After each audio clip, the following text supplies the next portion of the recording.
Greetings, I'm Keith Klein, the host of the VentureFizz Podcast, where I interview the most fascinating people in the tech scene. This is episode 389, and today's guest is Jeff Taylor, serial entrepreneur and founder of Monster.com.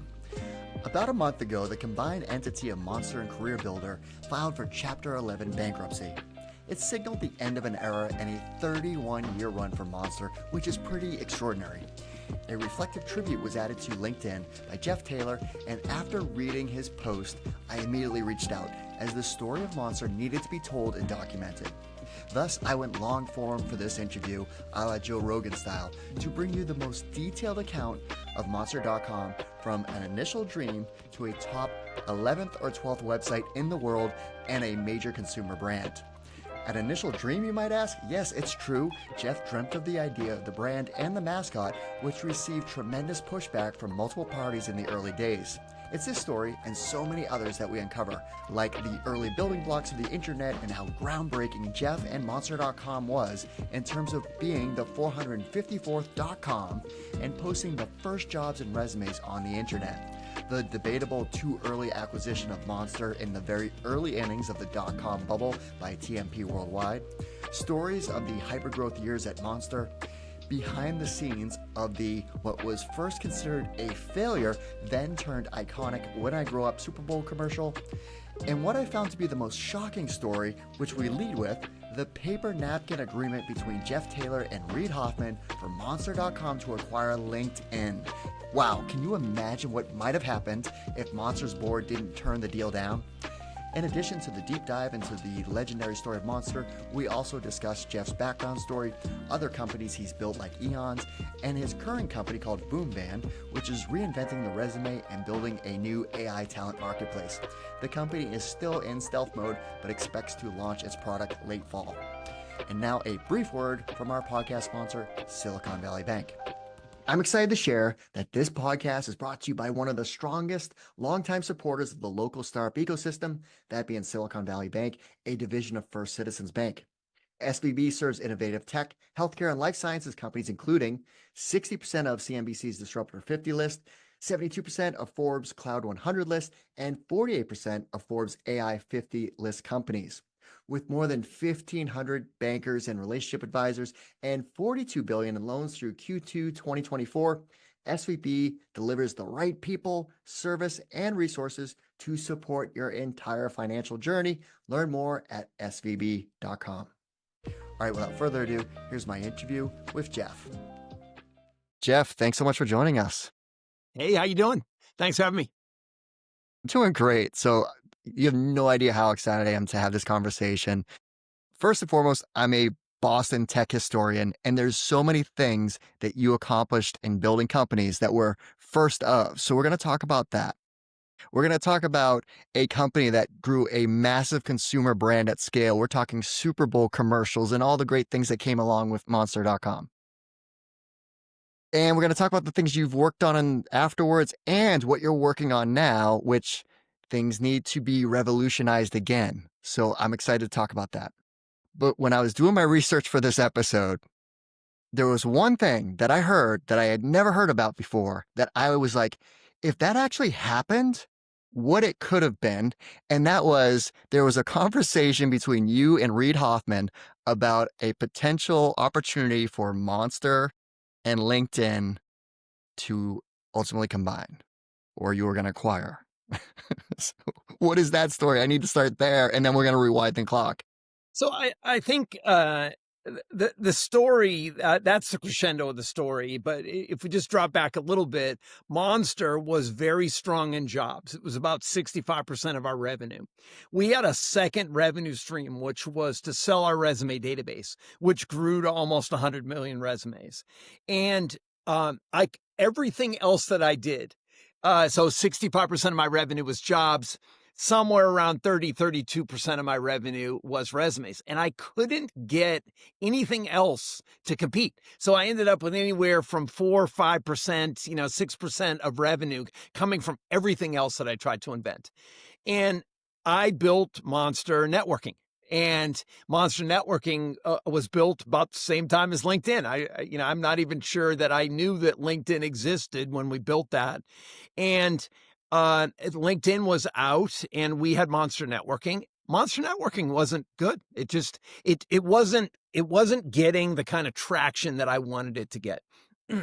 So I went to Reed, and he and I knew each other. We were in a different spot. He was coming off of his early successes. I was in the middle of a pretty big success at that point. This is in 2003, so it's after 9/11. We're profitable, and we're probably pressing the accelerator on both the importance of Monster as a solution for job search and matching, both from the employer side and from the consumer seeker side, but also in terms of its relevance as a brand that had risen above the it was called .com bomb. I think it was. There was a Amazon article that was in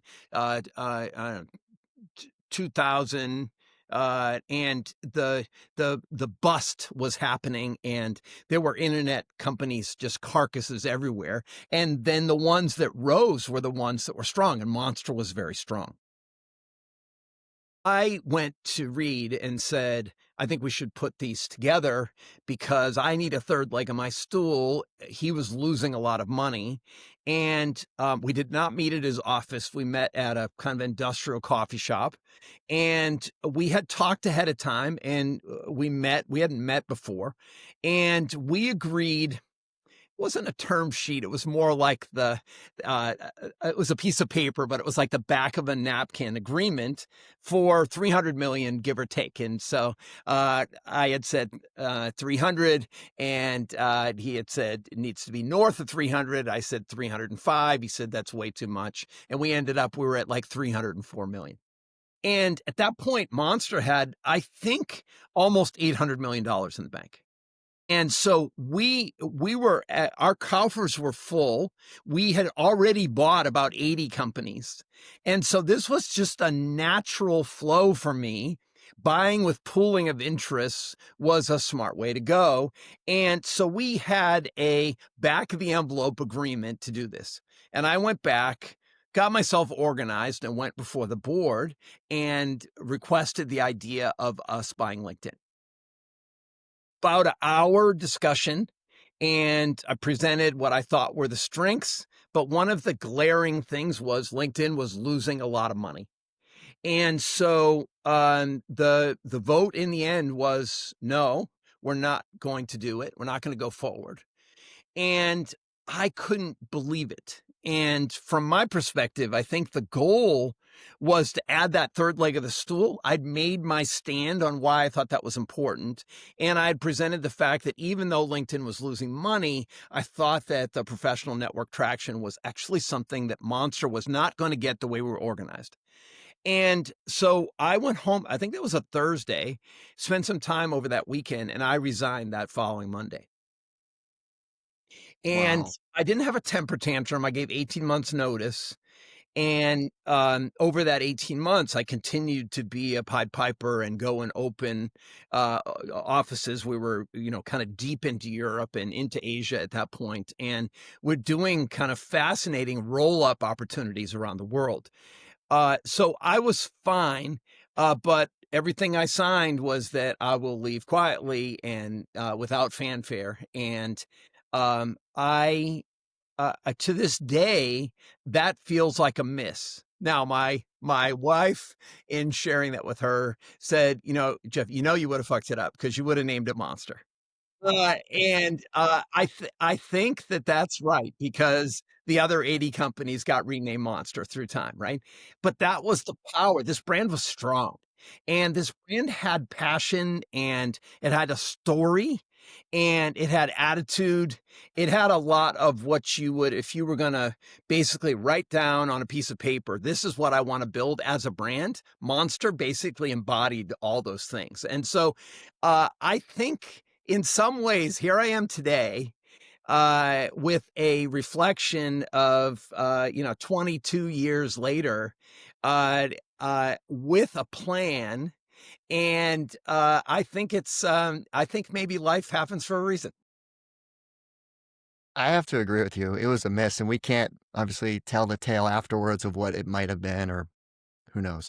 But It was definitely a mess. So I, was a headhunter doing my own search firm, and I saw LinkedIn for the first time. I'm like, wait, this is magical. And I was like one of the first 500 people that joined, and right away knew that this is, I mean, obviously it needs to come down to execution and network effects, but it happened and it ended up, totally changing the dynamics. And it still is, super like it's owned by Microsoft. And I don't even think people realize that. Like it's just because it's not, it's kind of shielded from the Microsoft branding and Well, everything. yeah, So I think it sold for 26.7 billion or something, right?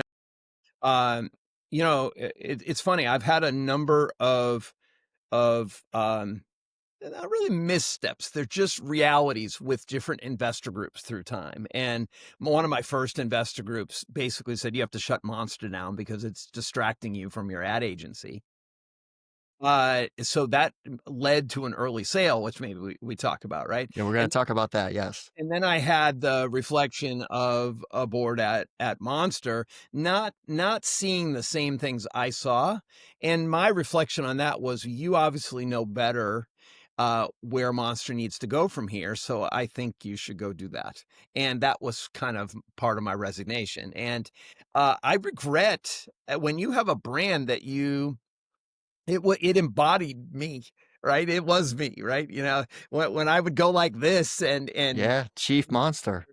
like my title was Chief Monster, and I lived this brand. It was a huge part of me, and so to leave that and to leave that quietly without fanfare was, I think it's a story that I couldn't really tell then. It's sort of poignant to tell now. So Yeah, absolutely. Well, let's rewind the clock. Where did you grow up? What were you like as a child? And, you eventually did build an ad agency. So how did you even get started with that? I grew up, I'm from the Midwest. I was born in Aurora, which is right outside Chicago. My dad was a minister. My mom was a substitute school teacher. We did not have much money. My dad couldn't keep a church. We spent a lot of time looking for a church for my dad, and he ended up being a professor at UMass Boston, and then an acting dean there. And I had a beautiful, family upbringing.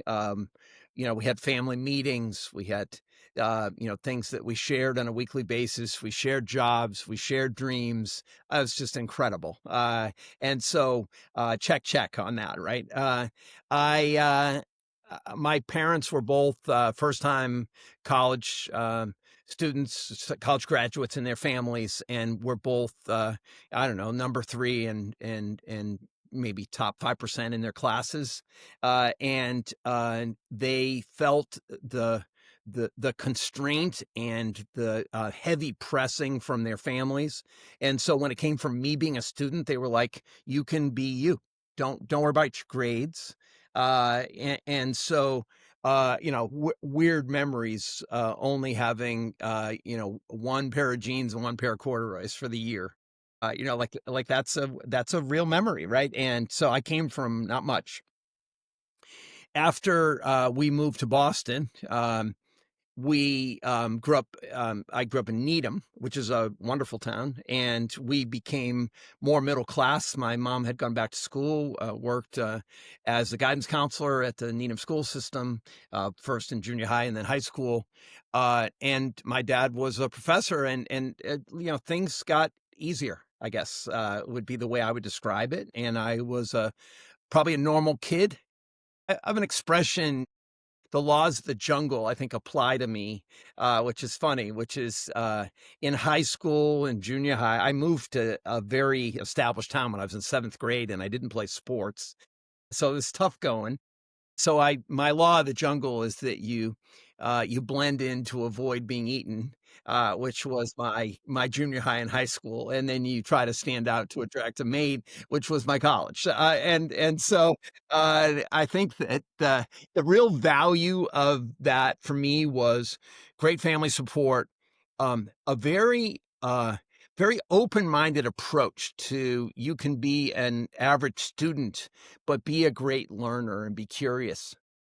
Because I was dyslexic, and undiagnosed ADD, ADHD, and so I was not the best behaved kid. I was double art major when I was in high school. I really didn't like the traditional learning method, and then I went to UMass and just decided that I would be different. So my dad was a professor at UMass, so I was able to go to UMass for very short money. I was accepted to a couple of the big art schools, to Parsons and RISD, but had no money to do that. And so my parents said, you should be an art major at UMass, which, as a freshman, drawing the perspective of the outside of one of your dormitories for 10 hours while all of your fellow students were partying was not fun for me. And I realized that I could be a business guy and be an artist as a passion. It didn't have to be my avocation. And so that was kind of the early experience. These are formidable things for me. I was in a fraternity, ran the fraternity. I ran the tour guide service in the university. I was the business and advertising manager for the school paper. I did things that matter none when you're my age, but mattered because at one point I had like over 200 people reporting to me. So I was becoming a entrepreneur, and I was becoming a leader. I just forgot to go to class. And I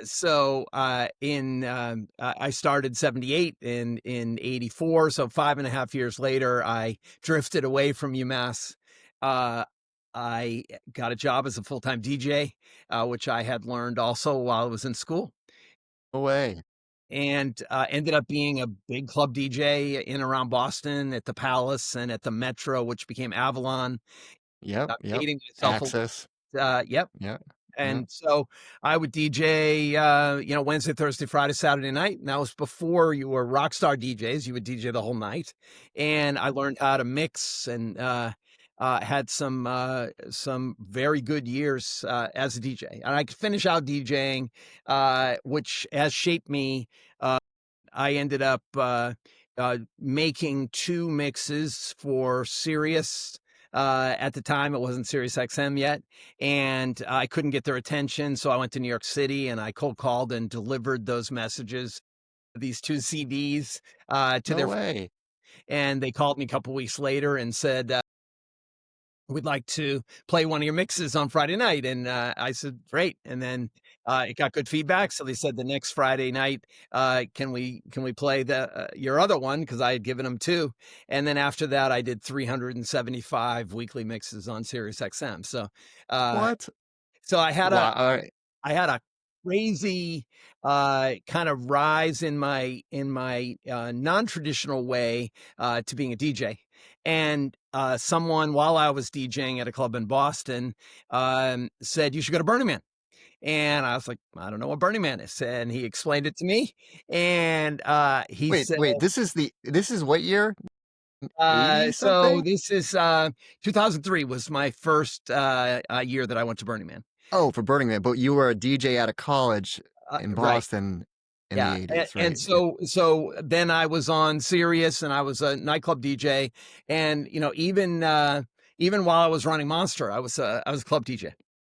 Right. Okay. So, I knew that's been a passion. I just didn't right. know it started way back in college. So there's, what's crazy is in the dossiers on Boom Band, which I'm going very fast forward here. Like, one of the things that I suggest is you bring your whole self into that dossier, into that story of what you're like. And my DJ experience and my going to Burning Man with a wedding tent and getting made fun of, which then evolved into something called Rude Society. And I had, 10 to 15,000 people a night partying in our incredibly successful nightclub called the Theme Camp that we built at Burning Man.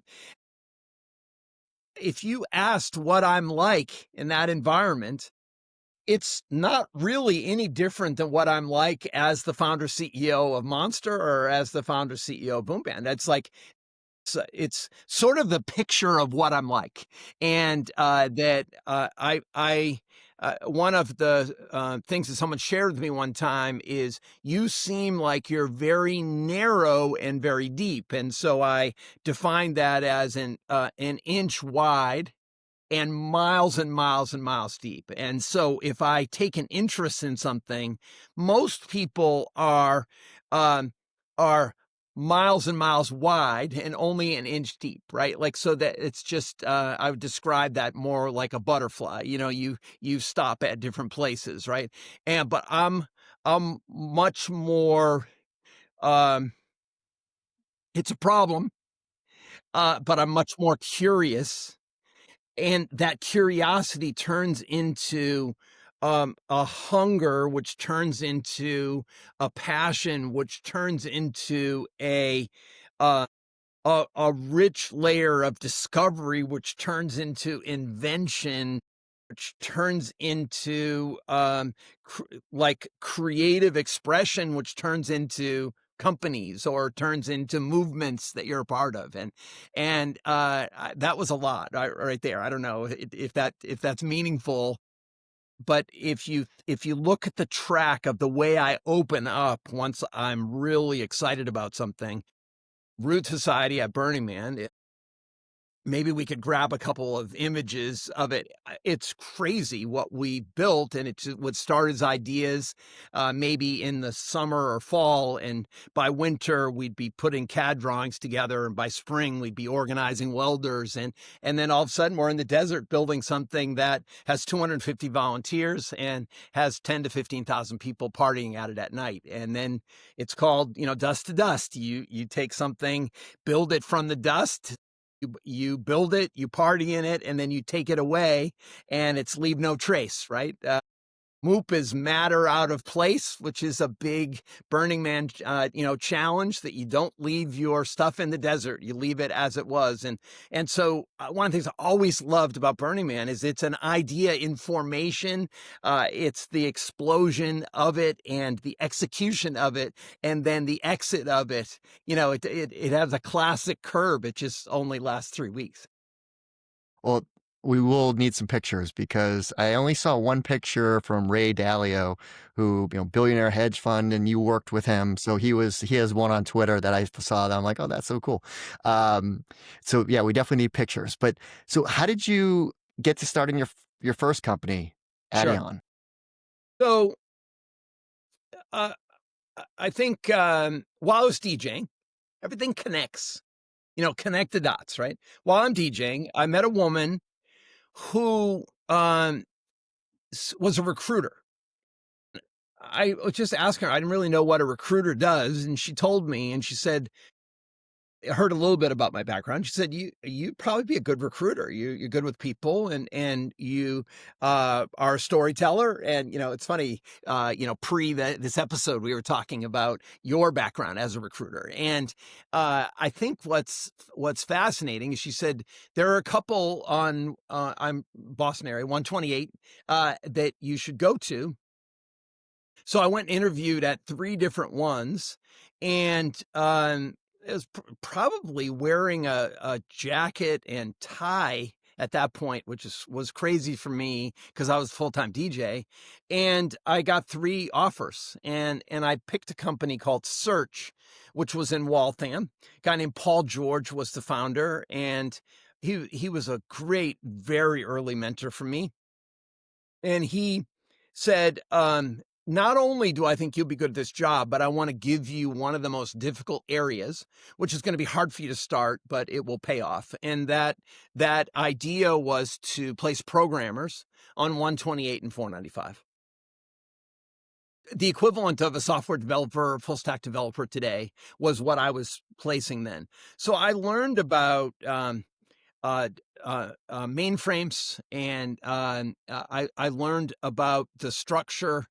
I spent my morning talking to companies trying to get job openings as a recruiter, and I spent my afternoon talking to applicants who couldn't talk at work. Very traditional setting at that point, when you'd have a group of programmers around a mainframe, and your typical mainframe would have 12 to 25 programmers around it. And so then they would say, call me tonight. And so I'd buy my lunch and my dinner at the same time. I would jump rope in the basement of my building, take a shower, and then I'd get back on the phone and I would call applicants from like 6:30, 7 o'clock until 10 o'clock at night. And I did Love it. this for 2 years straight. What was crazy about this is I wasn't very good at the beginning because it didn't click for me. I was finding these candidates, and I started mapping all the mainframes on 128 and 495. This will come back around. There's an image right behind me that I'm pointing at right now, which Yeah. is mapping all the companies in the country and all the employees that work at all the companies. And, it started out with me as a recruiter just mapping the mainframes on 128 and 495 around Boston. By And the these end are corporate mainframes, like the Yeah, corporations these with this mainframes. Yeah. is really before there were PCs on every desktop, and, these were the brains of these operations, right? And so, there's a couple things I learned there. One is I learned I could work harder than anybody I knew, and I wasn't tired. And that turned into top billings for me in that job. It also it's a conversation with my dad, and he said, "What do you actually do?" And I said, "I kind of move people from one place to another." And he said, um, "Where is your value that you're creating in that process?" And I said, "I think I'm helping people." He said, "Yeah, but you're also recruiting people and placing people into these same companies and whatever." And he said, "What's the part of the job that you absolutely love?" And I said, "The advertising." And, it was the ads at that point that we did where I would take 6, 8, 10 job descriptions, requirements that I'd gotten from companies, and I would put them together and I only could afford to place one ad in the newspaper.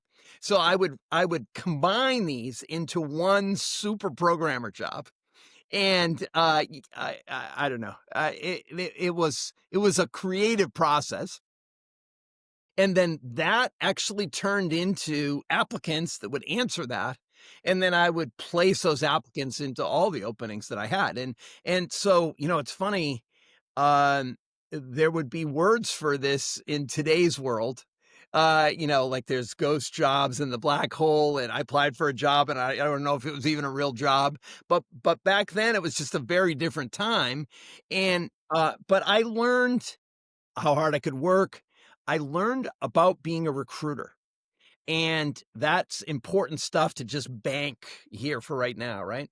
And then I learned about people. Like, what I found is people buy from people. Like, I'd be friendly, having conversations almost like we are right now, just about stuff, and they would end up wanting to work with me. And then my dad said, "If you really like these ads, why don't you go see who makes these ads?" And it turns out one of my fraternity brothers, life is connected, owned an ad agency that placed help wanted ads. He was the president of my housing corporation when I was the president of my house, and he was tough. And I had to collect the money from the other brothers or whatever. But I went to him and said, "Would you hire me?" And he said, "Yes." His name is Jim Goldman. And he and I had a good relationship. I think he had 6 or 8 employees. I think when I left, it was probably 80-ish, and a lot of those employees work for me. And I went to him and said, "We're I made some mistakes there. I did some great things, but I made some mistakes." And he taught me, first of all, not to fire me, but to make sure I understood the mistake. And then the second thing is that, he made a mistake, which is he wasn't willing to share. I think I asked, "Would you be willing to share 1 or 2% of the company so I could have some ownership in this because I'm pulling more than my weight and kind of shaping this company?" And he said, "No." So I left and started a company called Addion. And Addion was my first naming. And ads was what we did, and an ion is a particle of energy. So it was like advertising energy. And I built an ad agency that specialized in human resource communications. So I placed help wanted ads. That was the primary thing that we did. But I also did employee referral campaigns. And at that point we were building physical brochures, and I was doing rag draggers and subway advertising and billboards, and we would do fabulous presentations, but mostly we did help wanted ads. And so I got good at it.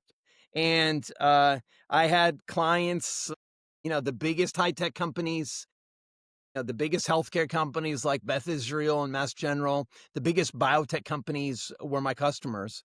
And I had about 300 clients and 32, 34 employees. And so now I'm learning again about client relationships, about the human resource department, not just the recruiting activities. And I'm learning about what it takes not to lose business. Because if you fight, someone would leave my ad agency to go to another, and I would fight. I would go in and say, like, why did you leave? What do we do wrong? How can I make it better? And I'd get the client back. And then after a while, other agencies would say, well, we're not going to pitch Adyon clients because he's just going to go get them back. It was so good. And then one of my biggest clients said to me, newspaper help wanted isn't working. And this is 92. And we're coming out of a little mini recession. And the combination of software is just exploding, kind of like the way AI is exploding right now. And we're thinking about building agents. At that point, everyone was building software. Every company became a technology company, even if they weren't, and were starting to build and find efficiencies in building software. The internet was the buzz, but nobody knew what it was. And bulletin boards were getting some discussion. The first browser was invented by Mark Andreessen. And maybe I'll sidestep in the story here and come back to that. There were H-1B visas got approved in 1990, 1991. And all of a sudden there's an explosion of hiring, and the help wanted section is local, narrow, has a shelf life, has limitation of whether you ordered that newspaper or not. It has not even regional distribution.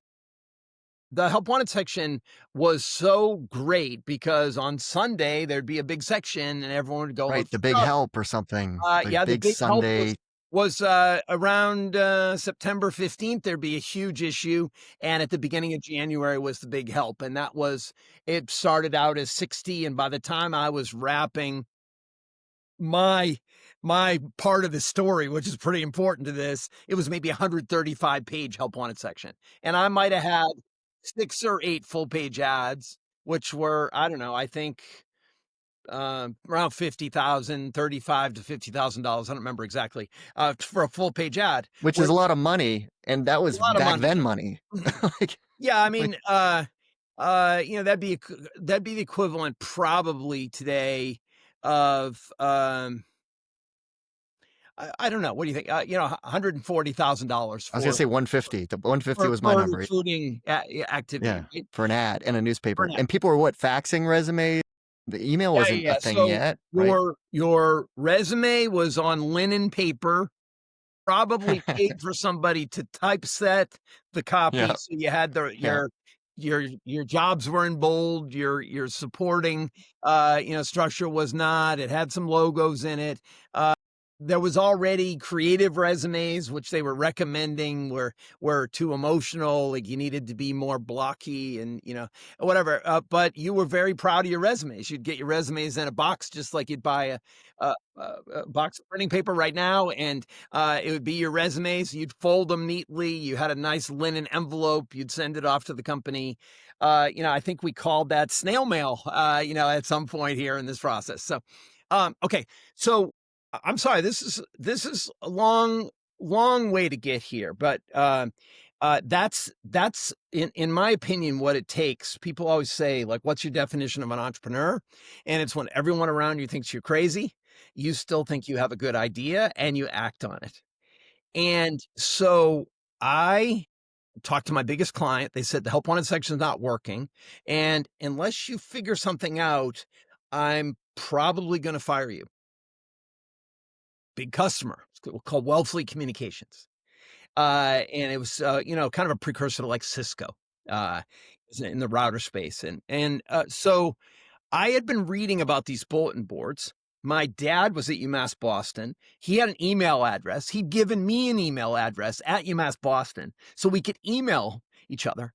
And I was thinking, I'm going to get email from my clients because we were using fax machines back then.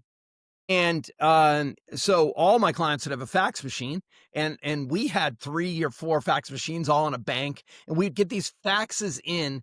We'd have to retype the information and put it into an ad and get it in the paper. And inevitably, there'd be mistakes. The client would make mistakes. We would make mistakes. It was just, it wasn't good. And so email basically avoided all that, and or avoided the agency mistakes. If the client had made them when they emailed us, it would still be there. But the main thing was I heard about a bulletin board. And I was reading about DARPANET and ARPANET, was like the military network. And this is kind of like reading about ChatGPT 2 years ago. That's kind of it. You haven't tried it yet. You're about to try it. You're reading about it. And I'm like, you know what? I am going to build a bulletin board. And orthogonal side note, in my ad agency, we had an idea. And our idea was, when we pitched a client, it was all about a big idea, a monster idea. And that's it. And I said, and everything else, it's just the support to get that idea executed, but we need a big idea. And so I had the experience then of reflecting on this bulletin board, and I have a dream that I'm going to build a bulletin board called the Monster Board. Wait, so you actually had a dream? Oh, yeah. And so I have a pad next to my bed, and I always write, I think I can do it. Like I write in the dark something that looks like this, which would say the Monster Board, right? And so it's 4:30 in the morning. I'm tossing and turning. And I'm like, I'm not going to be able to read what I wrote on that piece of paper. And it's a good idea. And so I got up, went to a coffee shop, I don't know, 5:30, and I wrote the interface for Monster, and I drew the first pretty ugly monster with the trumpet on the front of it. And my kids were really into dinosaurs at that point. I had small kids. And so it was a trumpet your success, Asaurus. And so I got this scribble, it sort of looks like this. Right. And that's my trumpet source, right? Okay. Right. So I went to the office and I said, we're going to build a bulletin board. And I start drawing monsters. I have a guy named Alan Downing that works for me, great illustrator, famous now for his illustrations, who drew the first monster and then a series of monsters. And I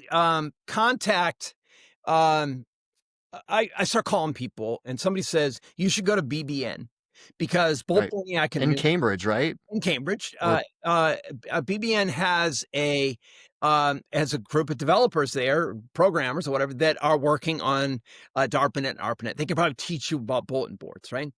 And so I got permission. I went to BBN, and I don't know, 9:00 in the morning, and like 2:00 in the afternoon, my sponsor came to me and said, "You've been asked to leave." And I was like, I'm really just getting started. And they said, well, you have burnt out every single person that you've talked to, and we think you should call this woman. And that was Jenny Lawton, and Chris Caldwell, and they had a little company called Net Damons Associates. And so I called them and got together with them, showed them my chicken scratch drawings, and I said, I want to build a bulletin board, called the Monster Board. And so we went to work. I paid them out of profits from my ad agency. I ordered a server. It was a Spark 5. It was, I thought it was going to be like a refrigerator, like something beautiful, and it would look like a PC. I was very disappointed. And we set that up, and we started in Perl scripts writing the original Monster board. And while I was doing that, Mark Andreessen was a grad student at the University of Illinois, and he was working on the first browser, which was called Mozilla. And uh, it had gotten popular because he had written like a 1-inch form, and it was to order a Pizza Hut pizza. And so I reached out, emailed with him, and said we want to use Mozilla, because what I didn't realize is that a bulletin board system can't have graphics. And I wanted to have our monster, and there with I don't know, Gopher and Lynx and the different technologies that were used for bulletin boards, there was no Was opportunity. Prodigy was that how you access Yeah, these it was, bulletin boards? I you know, remember. the side access was AOL, Prodigy, and CompuServe were all battling it out. Yeah, yeah. So in my home life, I'm making friends on AOL and you know, being an AOLite and enjoying that, experimenting with Prodigy, had an account, experimenting with CompuServe. And the bulletin boards at the time were mostly engineers, and they were you know, it's probably you know, an early iteration of like a GitHub, you know, where they're sharing information back and forth. And my team is in there saying, hey, you know, if we posted a job here, you know, what would happen? And the message back is like, you know, get out of this system. I think that there were a few open-minded people, but generally it was like, this is not for recruiting. This is for engineers to talk with each other.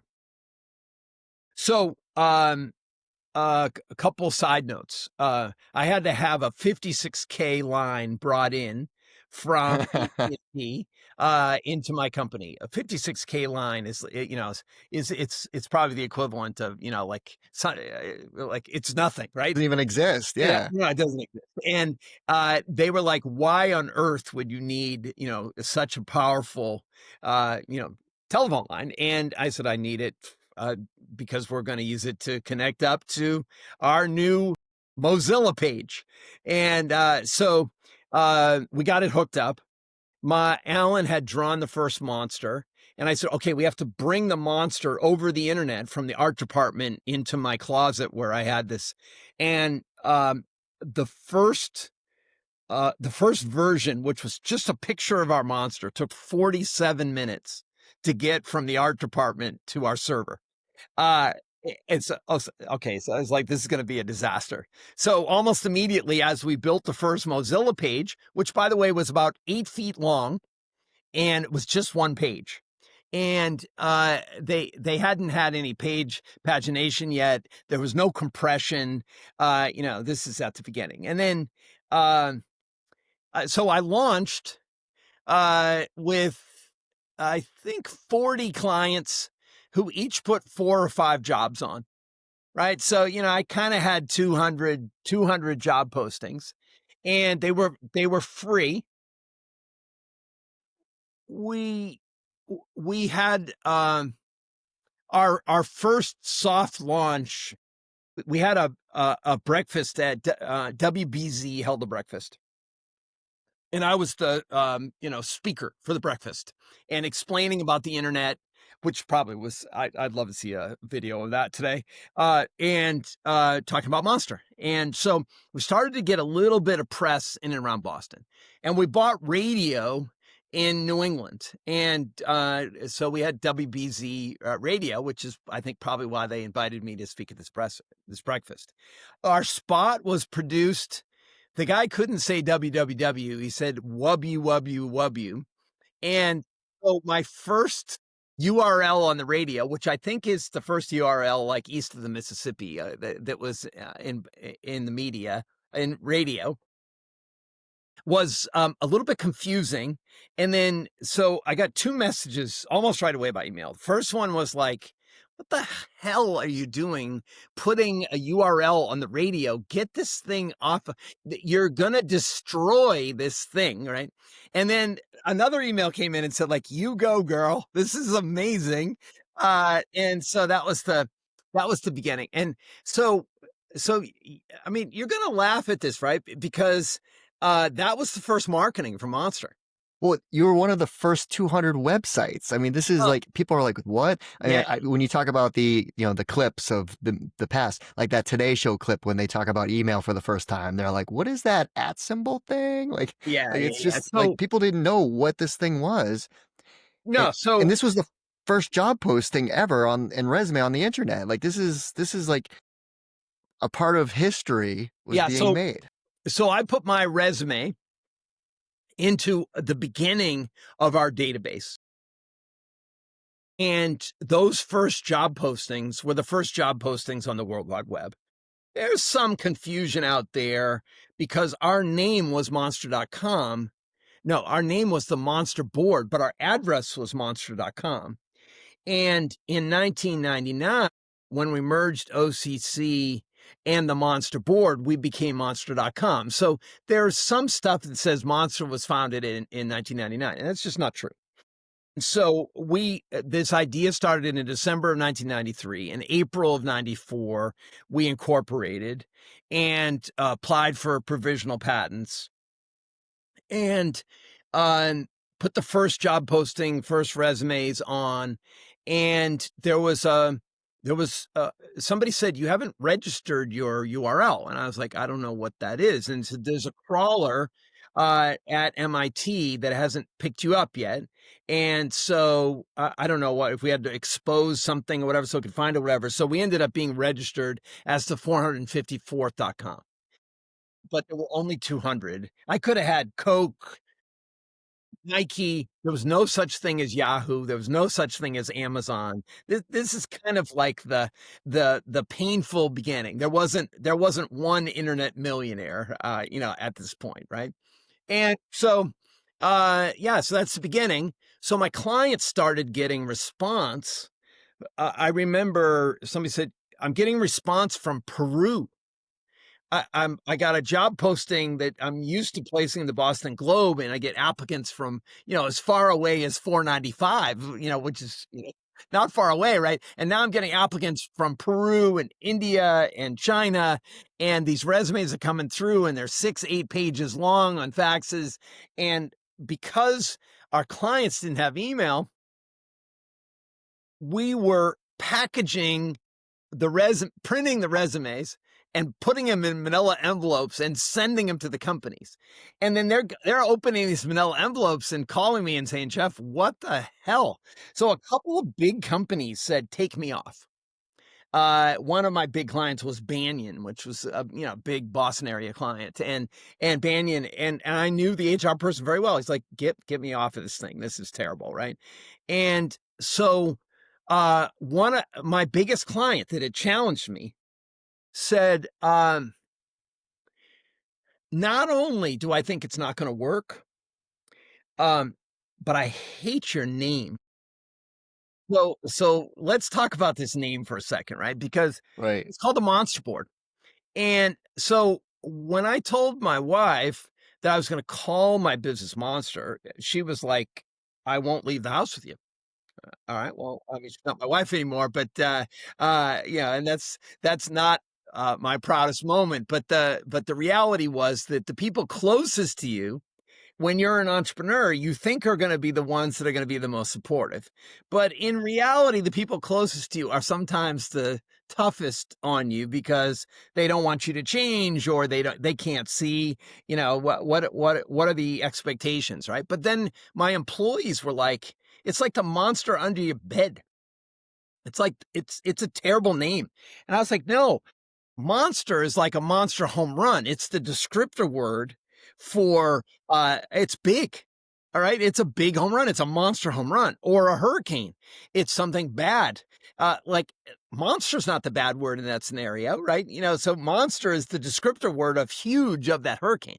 And I said, that's what I want to be. I want to be the biggest, the hugest job database in the world. And so my customer saying, I hate the name, he's my biggest customer. And I've had a chance to have fun with him over the years because he said it won't work. He said people won't look for a job during the day while they're at work. And I was like, okay, this is actually fun because the number one time to look for a job all around the world is right after lunch on Mondays. So you start the week, I'm ready to go. Right. By lunchtime, you're like, nah. Like burnt out. Like, this is terrible. Burnt out. This is terrible. This is another one of those. And Yeah. so that's the beginning. So then I think Adweek did an article on Monster, and the thing I remember is we had 1,000, and I was like, I don't know if it's 1,000 clicks or 1,000 uploads or 1,000 people or 1,000 transactions. All I could really get was it's 1,000. So I was like, okay, we have 1,000 people, right? And to this day, I still don't know we had 1,000 of something, right?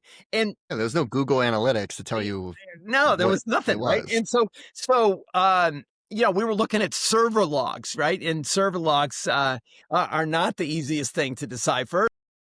So I think if you fast forward into this, within a couple months, articles, I'm trying to equate that to today because there's a lot of people be like, who cares about articles, right? But when you get articles in big magazines and big newspapers, and they're saying like, look, this is the next thing, that was huge. And so Monster started to grow, but we weren't growing like hockey stick growth. We were incrementally growing. I think I had 4 employees working, and then 6 and then 9 that were working on the internet side of our business. My angel investors came to me and said, you need to shut this thing down. And I was like, it's about like that, right? I'm like, why? Right. They're like, it's a distraction. Your ad agency's doing extremely well. We're getting a check every year that's the equivalent of their angel investment. And it was a classic, like the tradition meeting the innovation. And they said, you have to shut it down. And I was like, this idea is so much bigger than my ad agency, right? And it's like, okay, well, what are we going to do? And so I said, the best idea might be to see if the Boston Globe will buy half of this. And so I went to the Boston Globe. They knew of me, right? Like we were at that point, probably every job that was going into the newspaper was also going on to Monster. And so we're starting to get a little bit of traction. And so they had 4 meetings with me. And at the 4th meeting, they basically said, we've made a decision that our great grandfathers would roll over in their graves if they thought that we were going to partner with the most profitable section of classifieds with a company called Monster. And we're sorry, but we're going to pass. We're not going to sabotage our business. You're insane. And so at that point, then my angel investor said, okay, so you've got your answer. And I said, no, we have to sell the business. And I had an overture from a guy named Andy McKelvey at TMP Worldwide, which was telephone marketing programs. He had rolled up yellow page ad agencies. Believe it or not, in nobody even knows what a yellow pages is, but they used to have ads, and they were national ads, and this company did those ads. And they had decided that recruitment had some characteristics that were very similar, and so they had decided to roll up recruitment agencies. And they had approached me in 94, and I was really just a year or so into Monster. And then at the beginning of of maybe it was 93, 94. I think we went public in 96. Um, and then in 94, I'm 1 year off maybe here, but I went back to Andy and said, um, if you and I said we'd talk in 6 months, I'm willing to talk again. And I ended up selling my ad agency to TMP at a nice premium, but basically gave away Monster to protect it from getting shut down. And with some caveats that I got to negotiate that I would run Monster and a new division that he'd set up called TMP Interactive, and that if we ever went public, that he would give me $1 million. And so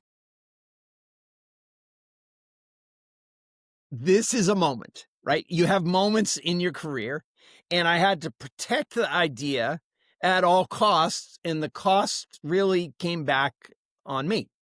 But those angel investors have had quite a reflection, because they had a tiger by the tail, and didn't know it, but I knew it, and so I basically carved us a place for myself to keep shaping that business, and then TMP had bought 13 agencies all around the country, and I think in London at that point, and so I was able to take the back office of all of those agencies and propagate the help wanted ads from every one of those agencies became a posting on Monster.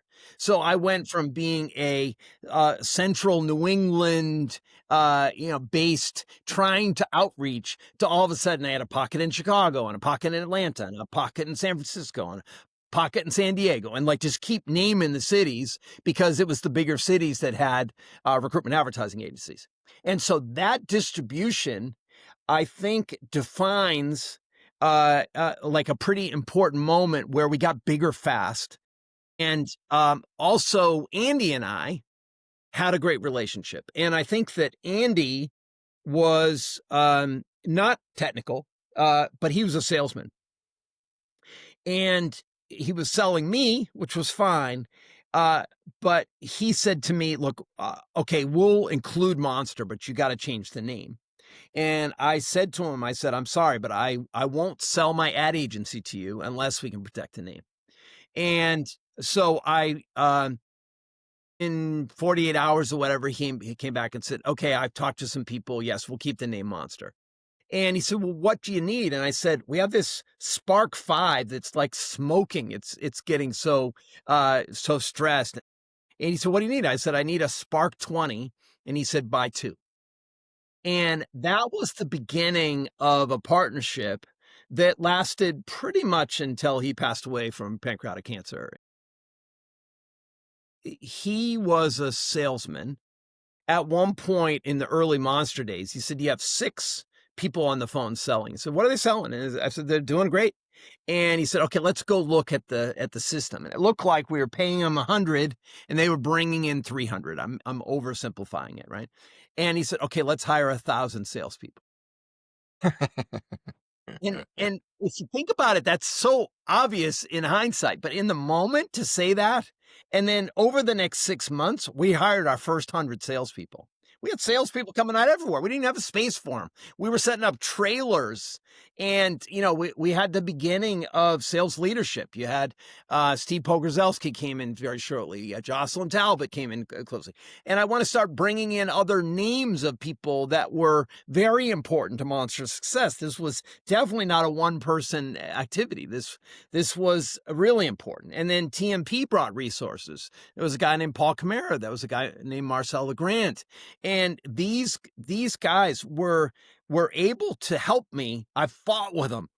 Oh my God. To fight for an idea. You know how I said when you go down in that one inch, wide, miles deep, the deeper you go, the more you fight, right? Because it becomes more painful for almost everybody around you before, like Amazon didn't start out as Amazon. It started out with a fight. Right. And the same thing was true of Monster. But then it really started to open up. One could argue, oh, yeah, you had this cat by the tail. Man, you sold too soon. But I believe without that distribution channel, you wouldn't have grown to the degree that you did, the financial resources to buy the server, to buy the salespeople, to have that repeatable sales process. Like online marketplaces didn't exist. Like you basically invented, I don't know if you were the very first. I mean, I mean, and there was a free-flowing venture capital that were writing term sheets. There was venture capital, but it was a different industry compared to now. So, it was all destined to happen for those reasons, and obviously build this global brand. Right. So I think if there's any reason to spend time like richly in this area, one is it's a story that's told, but it's not told in detail. And it's a story of not just survival, but crafting your way, right? Like calling it Monster it was not obvious to do, and everybody hated it, right?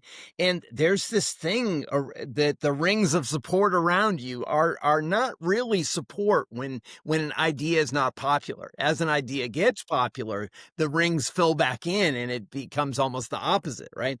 But this fight is a fight that happens every day. And I'm in this fight right now. Like this fight does not change, and it's the fight of an entrepreneur. I hope you are enjoying this interview. Just a brief word from our sponsor. As a longtime champion in the local startup ecosystem, Silicon Valley Bank supports innovative companies with the solutions and financing they need through every stage of growth. With more than 1,500 bankers and relationship advisors and $42 billion in loans through Q2 2024, SVB delivers the right people, service, and resources to support your entire financial journey. Learn more at svb.com. All right, so you started to scale. You mentioned some of the key people that came in to start to ramp things up. At what point were you like, wow, this is a big operation? Like you moved to Maynard eventually, right? And had a Yeah. big corporate presence there. There's one little thing about decisions that I made, and make sure I don't forget Maynard. The first one is naming the company Monster.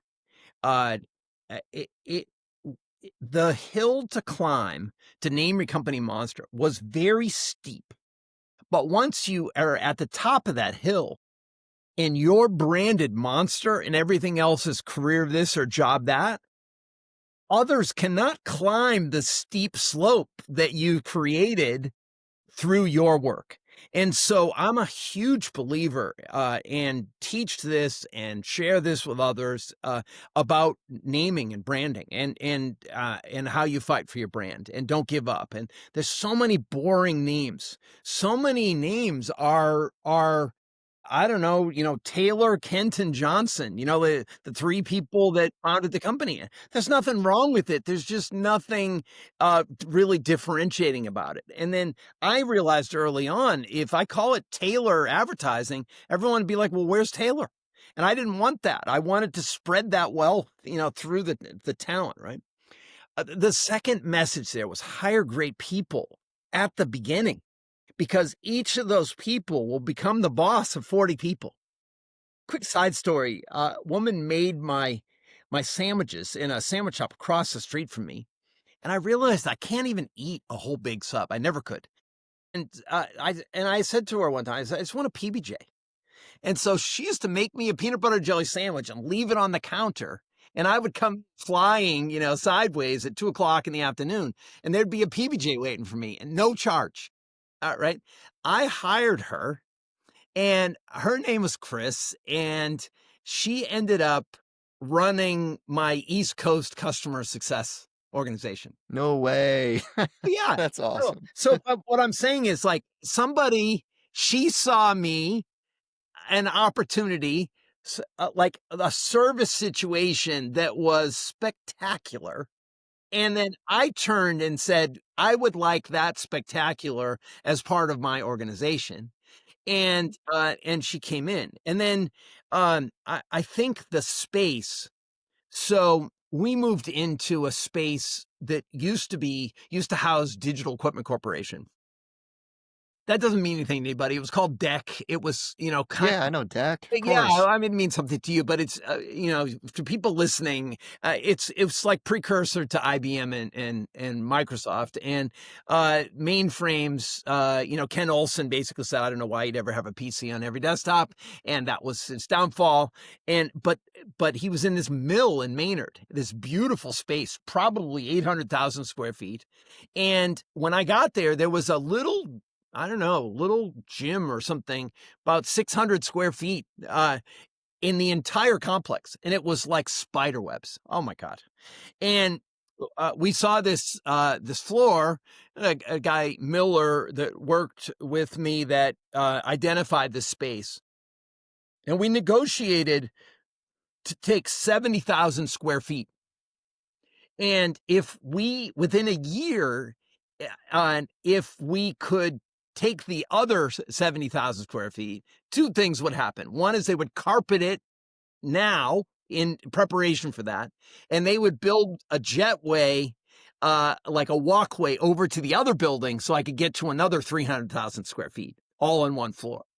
And we did it. In 9 months, we took that whole 70,000 square feet, doubled the size, and we were already growing into the space because it was carpeted. And because we did that second lease, they built this glass walkway. It was so good. So So cool. sometimes it's luck, and other times it's a negotiation where you get a sight line beyond where you can see to then end up with a contiguous space. So Monster in the early days forever never had to move. And I think moving is one of the things that really can hurt a culture because it's a nucleus, right? And so people are, at that point, they're driving into work. So everything about our our culture was about making it a like fantastic place to work. And by not moving, I didn't move that nucleus somewhere. And we were able to grow as fast as we could grow. We could take more space in the mill, which was fantastic, right? And so, I mean, I think that there's some planning and there's some luck. And I think generally luck is the result of hard work. I think that that's something that I truly believe. And so I look at this and say, I think that these early decisions were very important. Another early decision was that I decided to focus on the job seeker. And I basically said, look, it's half about a better job. It's half about a better life. There's a better job out there. All of my tags and messaging were all about the seeker. And so my goal was, it was counterintuitive, right? Build a solution for seekers, but companies pay. And what I decided is the companies will come if you got the seekers. And I still believe this today. And so the marketing started out, I had to learn, how to do the marketing, and started out ground up. And what I mean by that is we would buy strategic publications, and we would do ads in help wanted sections, and we did things that would be expected.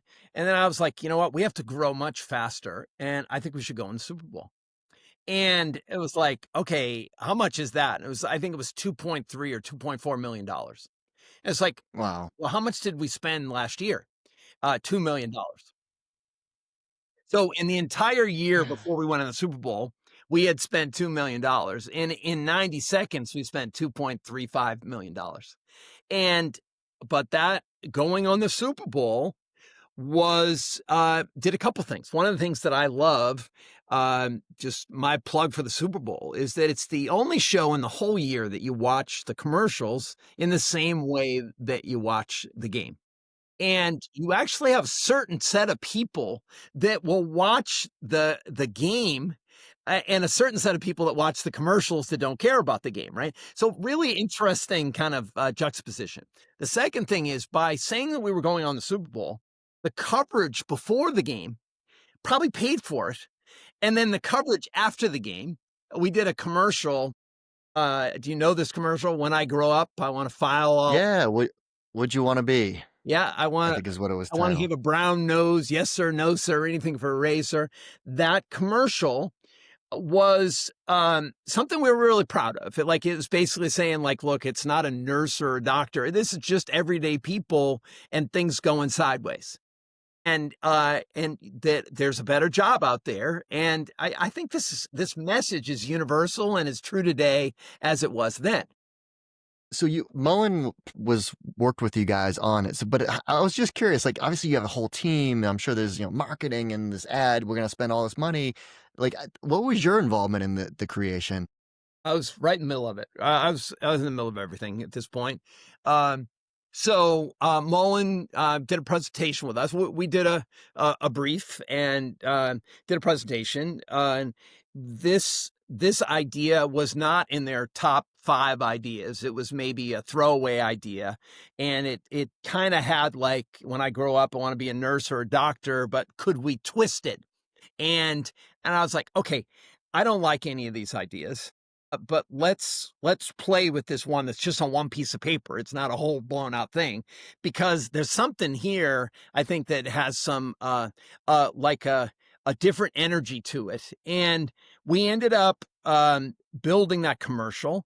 I was on some of that shoot. The first guy says, when I grow up, I want to file all day. And he was from the South, and he would say "fi," he wouldn't say "file." And we finally had to dub in "file" because he couldn't say it. And all those kids were amazing. And the last kid, when I grow up, I want to be forced into early retirement. It's just, like, so timely right now. Yeah, it So we punched you ran that right on in the the Super Bowl. face. I had my normal kind of family around, and we're hooting and hollering and enjoying it. The next morning, I go get a USA Today, which had these adometer people, like the 200 people that basically rate each commercial, and they've got a meter and whatever, and then they measure it and then they publish it. And I'm looking, number 1, number 2, number 3, and I look all the way down the list, and we're the 4th worst rated commercial in the Super Bowl. And I'm like, shit. It's like, okay, you have these moments. I'm sitting in my car. I'm a half an hour from the Monster office, and I'm looking at this, and I'm like, okay, this is going to be a hard day.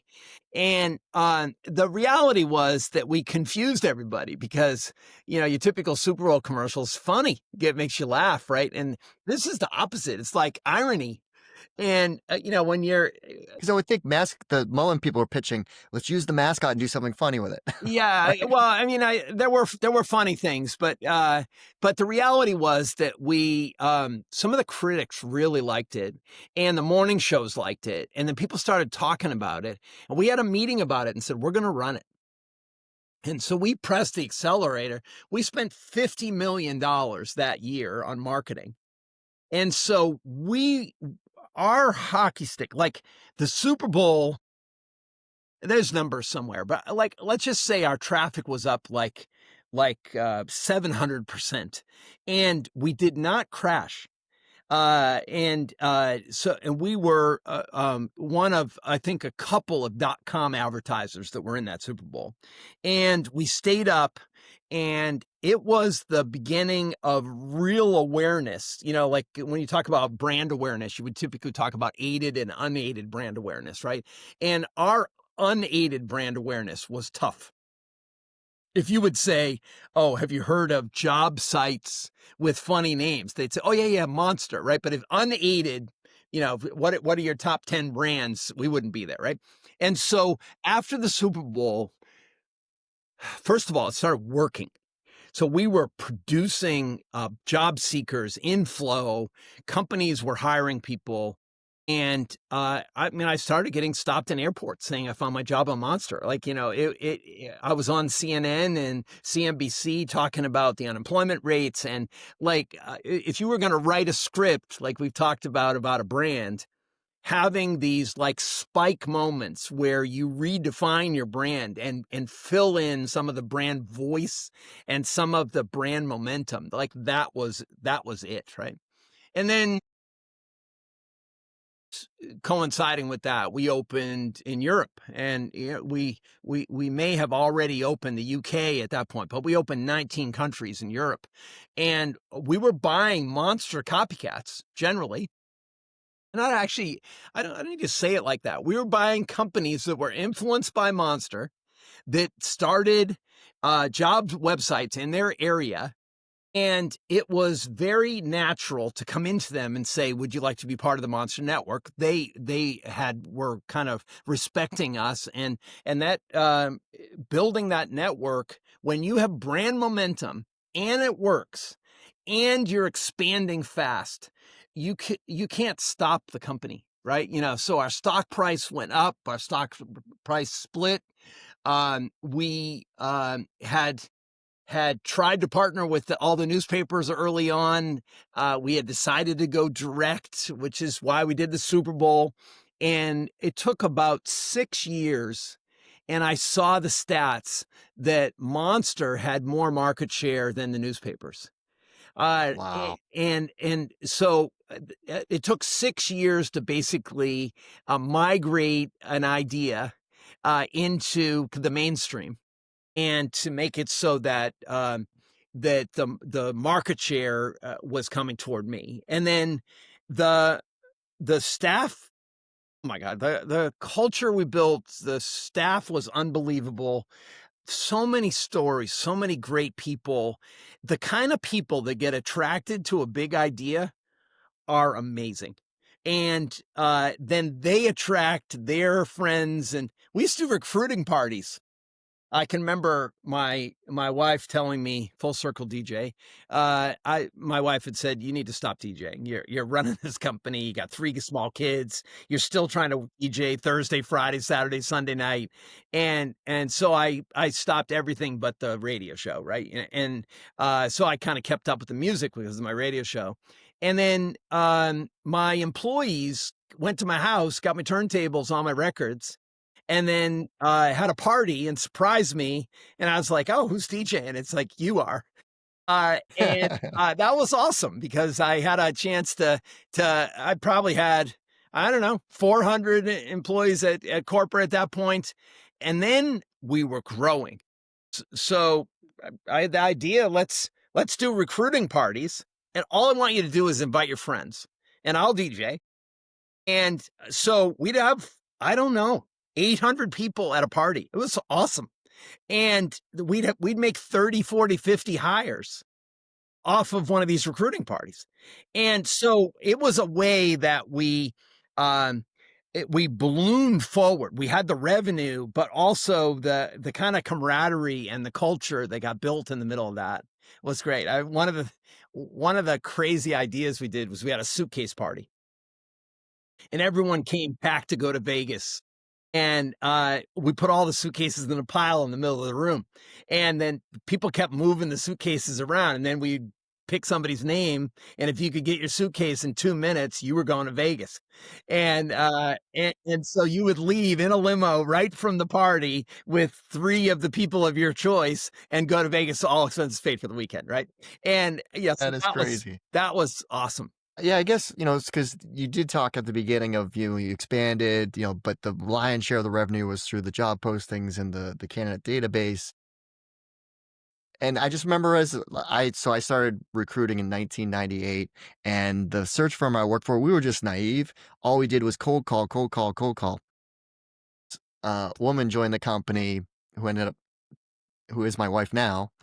She said, "You guys don't use monster.com?" And we're like, "No, what?"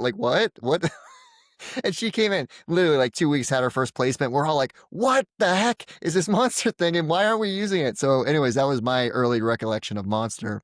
But so you did do a lot of other things like Monster Moving. I think Chief Monster, maybe like a 6-figure jobs type of thing. I remember back in the day. You had acquisitions. So things were growing. Then I guess, when did things start to change? Because, I guess when Indeed started to get some traction, or LinkedIn started getting traction, because it was always Monster, and then you had some secondary sites like the Hot Jobs and Career Builders and maybe a bunch of others. So CareerBuilder was rising. It was the newspaper's answer. And it was a consolidation of companies.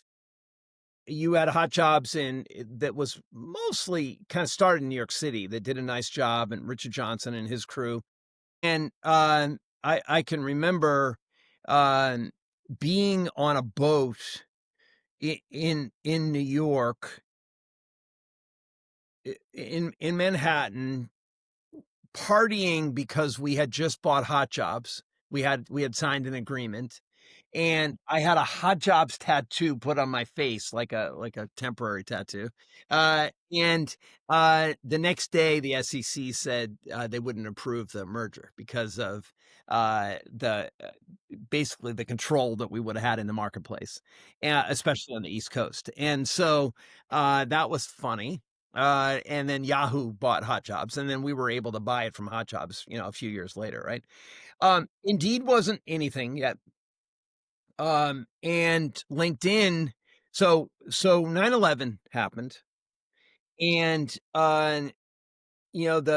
the Amazon dot bomb and the dot com bust, kind of all happened, and then 9/11 happened, and there was no business for about 3 months, and 90 to 100 days, there was no recruiting. Companies were just trying to figure out what was happening, and everything stopped.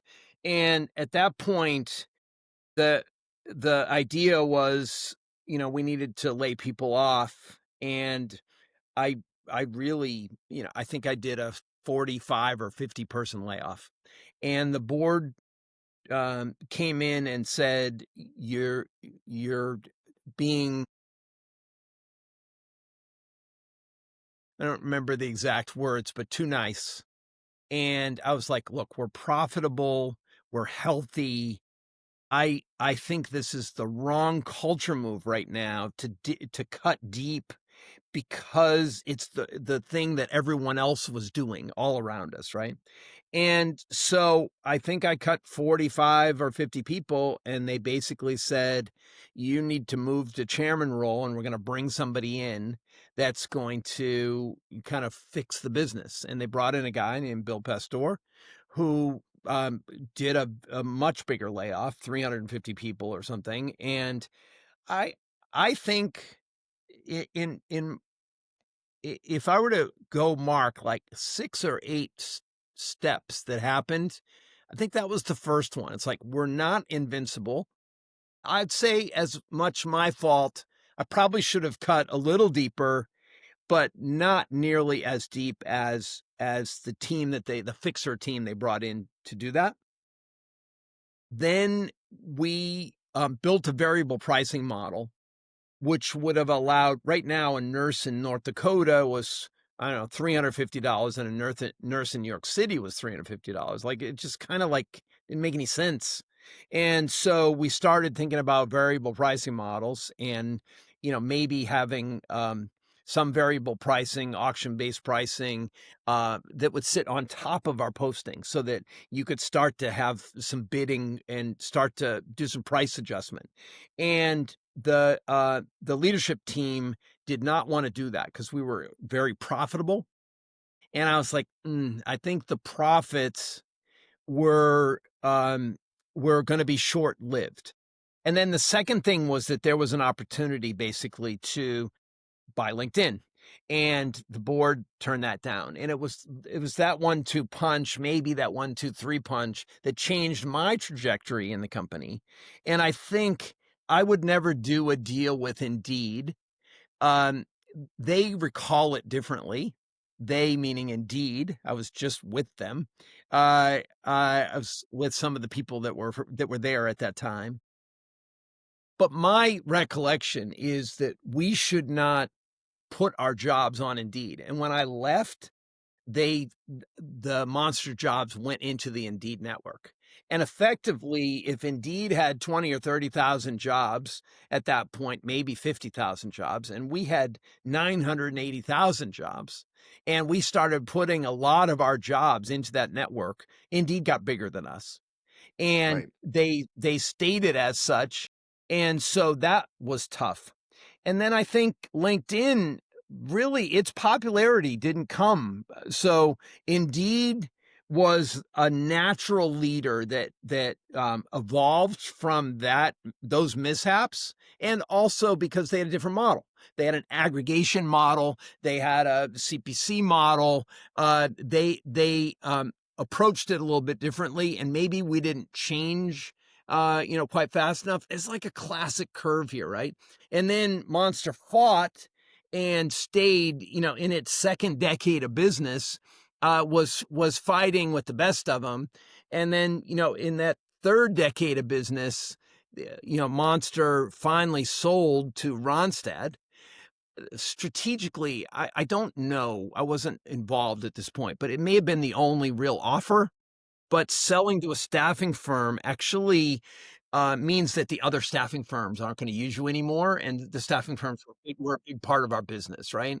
And then Ronstadt struggled with it, and I think we probably could have predicted that, and then sold the 51% stake into Apollo, which is a PE firm, and Apollo did what I think this might be a generalization, but what the PE firms are going to do is they're going to sell off assets, try to keep core value. But I described it, they already own CareerBuilder, and they put Monster and CareerBuilder together and started talking about the idea of a new brand. My initial what I heard was it was going to be called Monster Builder, and I think it ended up that they were going to call it Monster Careers. But I was kind of like, it's hard to make two lukewarm glasses of water into a hot glass of water, right? And the reality was that they took too long to figure that out, and it got cold. And then Monster filed for Chapter 11 with CareerBuilder and the assets associated, I think, about 2 weeks ago. And so that's kind of the end of that era, which is was hard for me. Not particularly emotional, but you have an idea that you have dug deep for and fought for, and it turns out it's really about the people. And there's about 15,000 alumni, and communicating with that group. I think you probably read some posts and things in my LinkedIn. I It's did, yeah. pretty fantastic to. I don't know. I think I individually answered probably close to 1,000 posts. Yeah. I mean, I think from your post, it said it was a 31-year run, which is extraordinary for any company. Right. And I've had the pleasure of meeting so many great people that were part of your employee base that went off to do amazing things. So it was a great place that people learned and maybe started their career there, or they grew through those years working at Monster. And Right. people always knock Boston for, there's not enough consumer companies in Boston. But I always point to so many, like there's a large number. They just don't, for whatever reason, people don't give credit to Yeah, consumer. I don't know why. I think what's interesting is Monster probably got to around the 11th or 12th biggest website. And never really in the top 10, because if you think about it, if you're using Yahoo and it's your search engine every day versus using Monster when you're looking for a job and not when you're not, like we just settled in a slightly lower volume, area in terms of the amount of consumers we were dealing with on a monthly basis. And even as it got to 40, 50 million people a month, it's incredible numbers, but you started to see some of those other sites emerge as being more relevant all the time to the news or whatever, right? And I think I probably credit that a little bit for some of the longevity. But I also think that, if you read that post through, I basically said, look, I'm as responsible as anybody. There were decisions that were made. And I think at the end of the day, you've got a 31 or 32-year run. That's a monster run. And I'm very proud of it, and I'm proud of the people. And somebody asked me once, what are you most proud of? And I said, if you look ahead 20 years and I look at the careers of all the people that maybe learned from me or learned from the leaders of our organization, learned about our culture, learned about the way we marketed, learned about the way we sold, the attitude and the stance of our company is something that is in the souls of every person that worked for me. And they carry that, like if you read some of the comments in my LinkedIn, they carried that all the way through this process, right? So That's amazing. All right. So then there was another chapter. So eons, that I remember well. I remember the funding announcements, and the team there was amazing too. So Katie Ray, Reed Sturtevant, and so many others that, Sure. uh, just timing right of Eons could have been, Facebook was probably in the early innings of being a college site, then Yeah. high school, and then they opened it up right around the same time you're building Eons, which, uh, you raised from top tier VCs. Right. So, that's probably my, as an entrepreneur, I think you need a beautiful failure, as well as a beautiful success in order to keep you grounded and also to, everything teaches you lessons.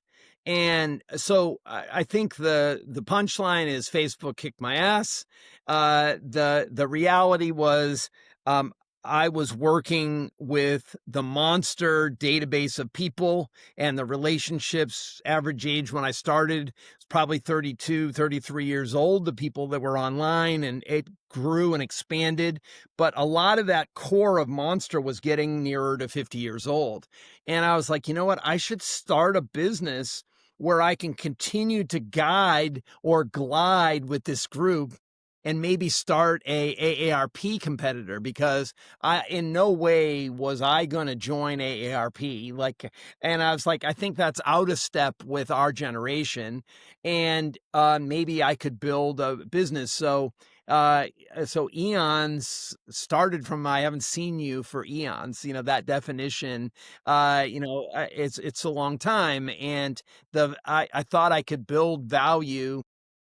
So the idea was do a AARP competitor, but while we were doing that planning, sort of like Mark Andreessen developing Mozilla, all of a sudden you've got Mark Zuckerberg building Facebook, and it's in colleges and moving toward high school. And it's like, we should build a social network for 50 plus. Now, one of the awkward things is I think I was 45. And so I built a site that I couldn't even get into. And it's a punchline. So we built to about 1 million monthly users. We raised a lot of money. Second time founder has some benefits. I can remember Mike Moritz saying to me when I went out to see him, he said, "You made 3 mistakes coming here." He said, "The first mistake you made was you've traveled first class. The second mistake was that you've hired all your friends. And the third mistake is that you don't even know what's in your PowerPoint presentation because somebody else built it." And I said, I traveled in coach. I hired 2 people from the Monster Group, and I stayed up all night. I haven't slept yet, building the presentation for today. And Nice. on that answer, probably almost alone, he invested in the company. Which is actually very cool. And I actually very That is much I cool. learned a lot from Mike. He was as we started to as it became clear that we weren't going to make it. He didn't have much interest in us. I don't blame him. And I think the things I learned there, or like I say this right in my LinkedIn profile, like I'm early. Like that's that's me, right? I'm a entrepreneur. I'm an inventor. I never really called myself that until kind of recently, but I think I'm an inventor, and I can see. And my challenge is I need help to make it happen, but I can see. And I think I said in my LinkedIn profile, like, I'm early, but what other way is there? Right? If you're going to be an inventor and you're going to be an entrepreneur, you really need to be early, or else you're just fast following somebody else's idea, right? And I think Eons was a great example of being early. I think if that business came out now, it would be incredible. And I think the marketing was machine was building, and we got up to about 1 million users. And then what I realized is it was going to cost me more to get a user than I can make. And as soon as you realize that, it was like, I think this business is done. And Facebook basically ate our lunch. The high schoolers taught their parents how to use Facebook. And in about 3 months, we basically lost our market share. And we didn't lose all of our 1 million users, but I couldn't in order to maintain valuation and the growth, we needed to go from million to 2 to 5 million, and that wasn't going to happen. We were going to grind to 1.1 to 1.2. So we shut it down. And but in tandem, you disrupted another section of the classifieds. Yeah, I started a company called Tributes. Eons was really meant to be like a holding company for a collection of companies. One was meant to be an AARP membership competitor. One was Tributes, which was about obituaries. The obituary section in classifieds was right after Help Wanted. I would every weekend I would go through the Help Wanted section and tear out my ads and whatever, and then I'd be looking at the obits because it's just the next section. And I was like, when I finished in my Monster experience, it's like the obits was still sitting there. So I was like, okay, we can figure that out, right? And that business ended up as one of 5 or 6 businesses. I had a business called Meetcha, which was a precursor to some of the other meetup sites. And it was a dating site in groups. And some very good ideas. I think one of the things I learned there was I was not the Oakley example. Like Oakley had these fantastic sunglasses, and they built an entire marketplace around the sunglasses. But before they ever had stores and airports and pants and sweatshirts, and it's almost like that singular focused, right? And so the real excitement, the thing I learned that I take with me in Eons is I tried to do like 7 smaller businesses in a holding company. And because I thought that I could kind of control the valve of the 50 plus. And so in the end, that didn't work. I sold it for really short money, of more like a bunt or a single. But what I came away with from that was I was kind of on garden leave, and I got recruited by Ray Dalio's executive search firm to go to work for Bridgewater. And I had an opportunity. I didn't know who Ray Dalio was. I didn't know what Bridgewater was. And so I learned about Ray and just like a force. And I learned about Bridgewater, and I was like, I should probably go interview with that company. And so I went and met Ray. He did not like me, but his team, Greg and David and Eileen and to some extent Bob Prince, the kind of the 5 leaders of that company did like me. And so Ray said, fine, make him a try-by, they called it, which is kind of like a 3-month or a 6-month contract. And I moved to Westport. And I remember Ray, after I went through boot camp, which was an incredible experience, Ray got together with me and he said, I heard you moved here. And I was like, yeah, I did. And he said, you're not going to last 6 months. And I said, I'll work for you for 10 years. And I ended up working for him for just about exactly 10 years. I don't know what you know of the Ray Dalio world, but it's an amazing world. Well, I didn't know much until I started doing research on you and Bridgewater Associates. But so what were you working on during that stretch? So I started out helping with recruiting, and I was the title they gave me was like creative leader. I was like just below, there were 3 co-presidents, and then there was a small team, and I was just below that team.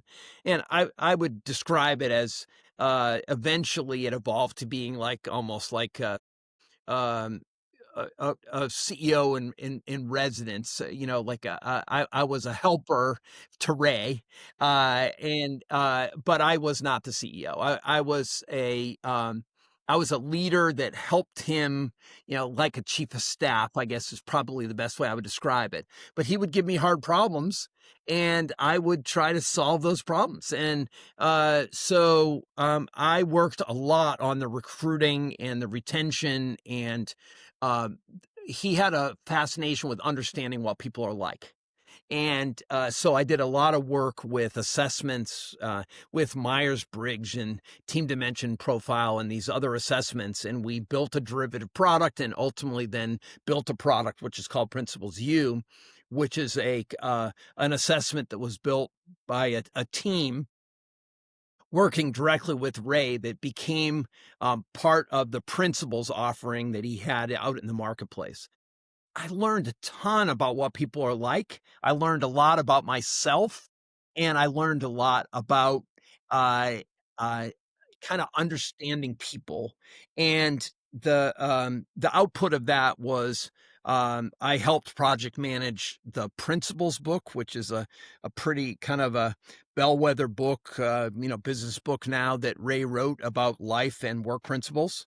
And I helped with a number of his videos that were out there to describe how the economics work, how you make mistakes and get up, and pain plus reflection equals progress, and basically learning about people.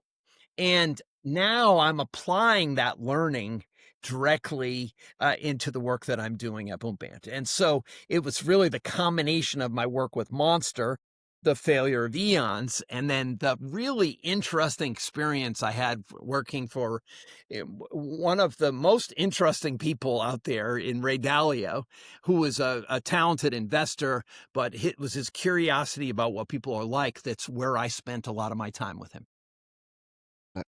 So, as the eternal entrepreneur that you are, inventor, you're working on something new. So, what is Boom Band? So we're building a brand new agentic, kind of AI talent marketplace. And my base idea is to continue the work that I started doing with Monster. I'm not quite sure what happened, but it feels like the value creation and also the control moved from this idea that I had of building a marketplace of buyers and sellers over the last 30 years has moved to the HR stack, and the control is really at the top of funnel through inside the organization. And so what we want to do is build back a destination site that builds value. And there's a few things that I want to tackle. One is the resume and the job posting are two very old kind of relic tools that we use in the business. And the resume is very backwards looking. Somebody said that a resume captures all the things in your life that you never want to do again. And it's 85% historical and 15% current information. And the job, resume is French. It means summary. And with AI actually wants richer, deeper information. It does not want a summary. It's not going to do as good with that summary. And also you have a pile of keywords and performance statements is what everyone's resume looks like now, because it's trying to actually align with an applicant tracking system, which is a piece of technology. It's an application that was built to take resumes at high volume. And so anything that looks like personality isn't read correctly, which then means it gets stopped at the applicant tracking system. So everyone has homogenized and packaged their details. So I want to, if I had a nickel for every time somebody said while I was running Monster that they were going to reinvent the resume, I would have said, good luck, right? But now 30 years later, it's time. And so I want to reinvent the resume as a new document. I want it to be 80% current, 15% future looking. What are my target companies? What are companies that I really like? What are my dreams? What do I want to accomplish? And I want you to tell me what you're spectacular at. I don't want keywords and performance statements. I want you to describe what you do. And I want you to describe the problems you've solved and give you space to do that. And I also, I want your track record to get synthesized. So you just select the things that you want to highlight in your track record. You can go search on those things in the background from your track record, but you don't need to show that in a marketing document. So that's the first piece. And I want people to come and build this. And the way I've done it is I've mapped 155 million workers in the United States, and I'm going to build a dossier for every one of them. So $150 million. I've partnered with 10 different data companies, and I've built a layer cake of data, synthesized that information, aligned it, and built a derivative product that actually is going to fuel the partnership that we have with those data companies. And we're going to deliver effectively a dossier that will be a unclaimed dossier for 155 million people in the United States. And then on the seeker side, you'll go in and claim that document. I call seekers players. And so I want you to come play in our system. And I want you to build out the frontier data that goes with your track record and your public information, and talk about your side hustles and your passions. Talk about the things that matter to you. And I'm going to score 180 passions and interests. I'm going to score 15 non-traditional roles, like being a caregiver or being a stay-at-home mom or dad, and you'll become CEO of a household, and you'll get the applicable skills that will contribute to a pointless picture of what you like. And then on the company side, I think the job announcement has played out.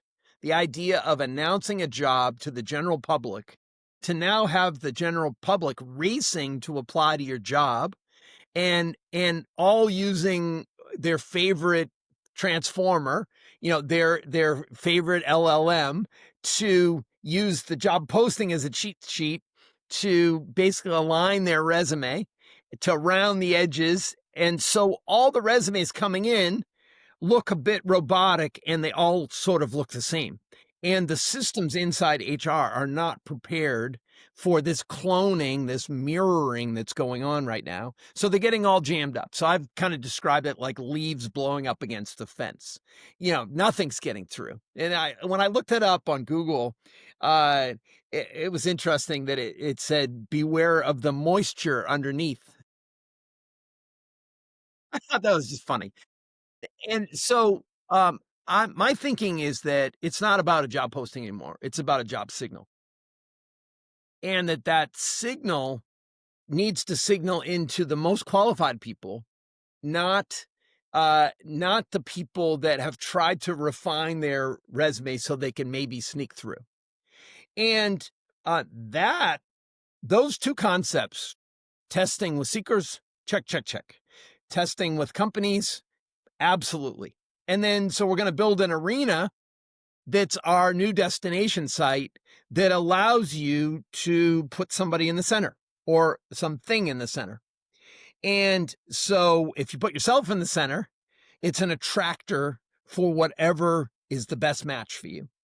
So now your ability sets get matched up with jobs that align with where you are or potentially where you're going.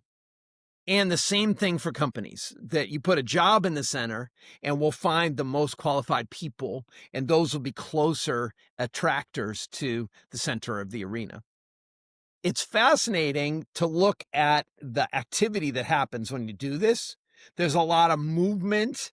There's a lot of what I would call a human driving with AI agentic systems actually connecting together to communicate underneath. So you can adjust the dials, and it's our metric space with our embeddings that are measuring the semantic closeness of individuals, and then re-ranking based on whatever the key central message is that's in the center of the arena.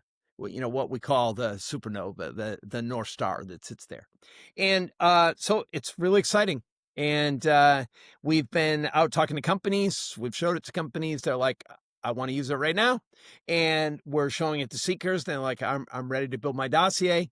You can go to boomband.com and you can go sign up for a backstage pass. And you can be part of our original dog fooding group that's going to be assessing our dossiers this summer. We're on our way. We're gonna launch late fall. And Okay. we have a good plan, a good path.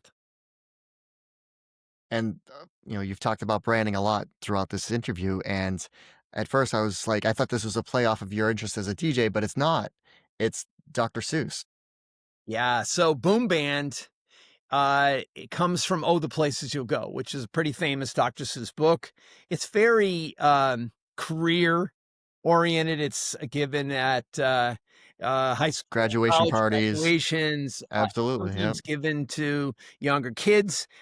It can even be a little heavy for you when you're quite young. But at the end of this book, after going down all these windy paths and finding great success and also finding failures, it says, but as a message, don't go to the waiting place, go where the boom bands are playing. And I'm always like, yes, that is it. And I, I, I'm on a mission to help people love their life. And I've always been this way. And this is a huge opportunity for me as a kind of capstone for my career to build one more business that is very focused on the idea of helping somebody kind of fulfill their life goals. Well, I'm excited to see what Boom Band becomes, and I hope it's another great consumer success story because I agree with your points. There's a lot with the job search process that's broken, and AI is absolutely disrupting every industry and every job function. So there's a ripe opportunity for someone to do something new. Well, Jeff, thanks so much for taking the time. This was a very Joe Rogan-esque type of style format because I'm like, this story, we can't just do this in like a 15, 30-minute episode, then talk about your other things. We need to do something full length. So thank you for your time and sharing all the great stories. Yeah, it's great. And having listened to some of the stories that you've helped be told, and I think you're getting close to 400 episodes. I just want to compliment you on the work that you're doing, carving a path to tell these stories. And I'm very grateful for it. And thank you for your time today.